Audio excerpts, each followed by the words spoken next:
এই ব্যারিস্টার সুমনরা কখনোই ছাত্রের পক্ষে দাঁড়াবে না, কখনোই গণমানুষের পক্ষে দাঁড়াবে না। এরা সারাক্ষণ হচ্ছে ওই যে আইওয়াসের জায়গাটা থাকবে। ইনি এই সরকারের পাহারাদার ছাড়া আর কিছুই না। আমার সন্তান যদি বেঁচে না থাকে, আমারে 500 মেট্রো রেল দিলেও আমার শোক কমবে না।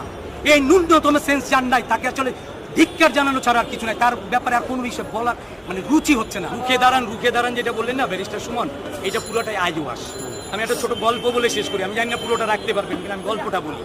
একটা শিশু কান্না করছে, তার খিদা লেগেছে, যে আমার খিদা লেগেছে, আমাকে ভাত দাও। ও বারবার বলছে আমাকে ভাত দাও, আমাকে ভাত দাও, আমাকে ভাত দাও। তখন যে ভাত দিতে পারবে না, সে করছে কি, তারে ধরে আলমারির উপরে বসাই দিছে। এখন ওই শিশুটা আলমারির উপরে বসে বলছে কি, আমাকে নামাও, আমাকে নামাও, আমাকে নামাও। ওর যে বেসিক চাহিদা ছিল খিদা, ভাত, ওইটা সে ভুলে গেছে। ব্যারিস্টার সুমনরা হচ্ছে এই সরকারের সেই ওই যে ছেলে বলানো এবং গল্পটাকে অন্যদিকে টার্ন করানোর টুলস মাত্র। তারা সারাক্ষণ সরকারের বড় বড় আকাম কুকামগুলোকে ঢাকানোর জন্য সুমনরা ওই যে লাইফে এসে এরা আইওয়াশ করে। এই ব্যারিস্টার সুমনরা কখনোই ছাত্রের পক্ষে দাঁড়াবে না, কখনোই গণমানুষের পক্ষে দাঁড়াবে না। এরা সারাক্ষণ হচ্ছে ওই যে আইওয়াশের জায়গাটা থাকবে। সুতরাং সুমনের প্রতি যদি আপনাদের কারো কোনো ব্যারিস্টার সুমনের প্রতি যদি কোনো রকম ইয়ে থেকে থাকে, সেইটা দূর করেন। ইনি এই সরকারের পাহারাদার ছাড়া আর কিছুই না।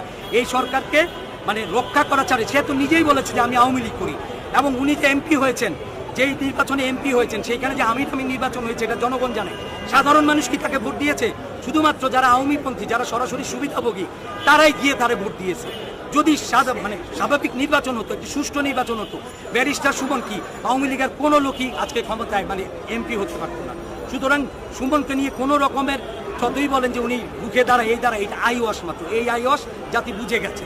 এখন আর ওই যে দুর্নীতি, পয়সা, মৌলবাদ, এইগুলো বলে ওনার সাধারণ মানুষকে থামাতে পারবে না।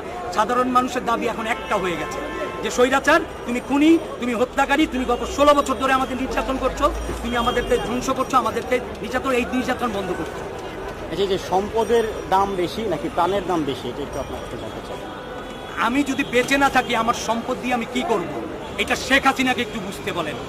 আমার সন্তান যদি বেঁচে না থাকে, আমারে 500 মেট্রো রেল দিলেও আমার শোক কমবে না।